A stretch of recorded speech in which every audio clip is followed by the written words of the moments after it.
to the Speeding Bulletin report for January 18 to January 24, 2008. My name is Steve Younis from supermanhomepage.com, and here's all the Superman related news for this past week. In movie news, the official website for the Justice League The New Frontier animated movie was updated this week. The website now contains the movie synopsis, details on the DVDs, profiles on the superheroes, shout-out videos from Paul Levitz, video trailers, image gallery, and an upcoming download section.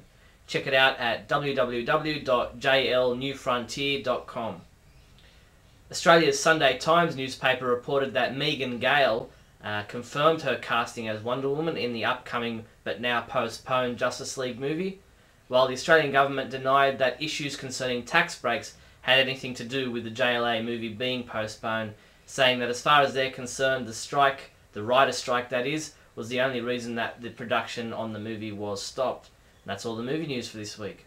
In TV news this week, don't forget that the next new episode of Smallville Season 7's 10th episode, which is titled Persona, airs in the US on Thursday, January 31st at 8 PM.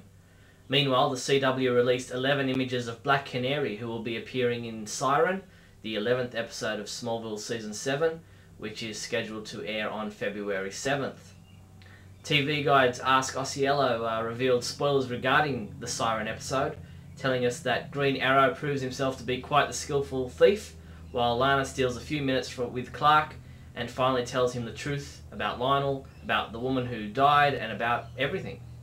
The CW later this week also released 13 images from the 12th episode of Smallville Season 7, titled Fracture, which is likely to air on February 14th. You can check out all these images at the website now. DC Comics released their April 2008 solicitations this week. Of interest to Superman fans is the fact that writer Kurt Busiek finishes up his run with Superman 675, which is scheduled to be released on April 16th. Look for an official announcement from DC Comics soon.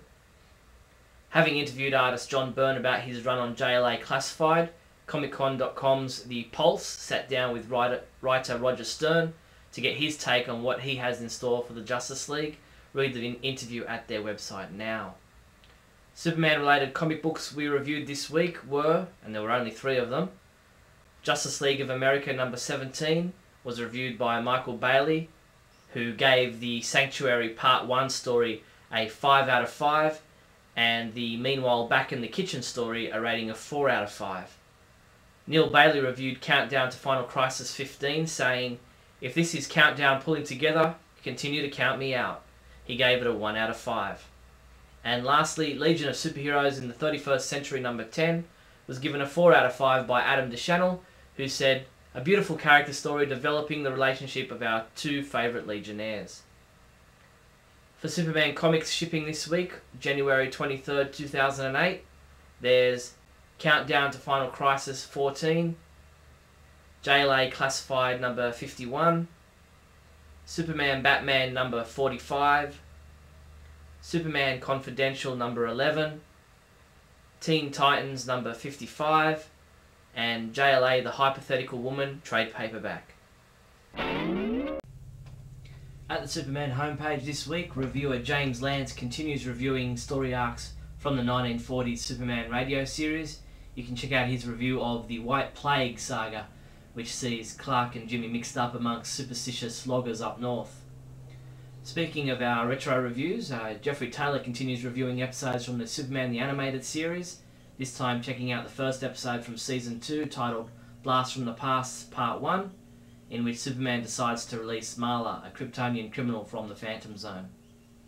And Scotty V continues his reviews of episodes from the Superboy TV series, this time reviewing the 8th episode of Season 1 titled The Fixer, which sees Superboy up against Lex Luthor, who is trying to fix an important basketball game.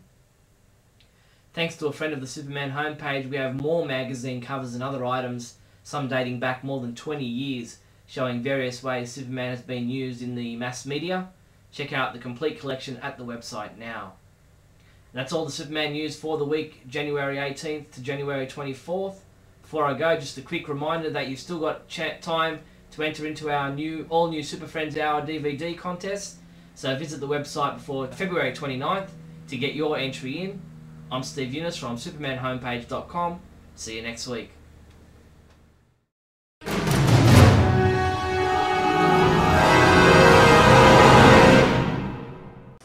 Hello and welcome to the Bailey Planet. This week's Bailey Planet is going to be centered on the fact that I just got the news that Kurt Busiek is leaving Superman with 676.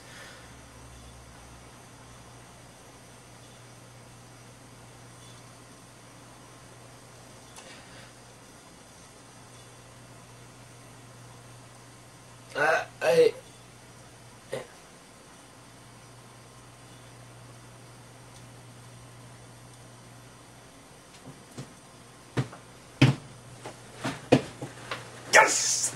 Yes! Woo! No, in all seriousness, no, but yeah, no. But seriously, academically speaking,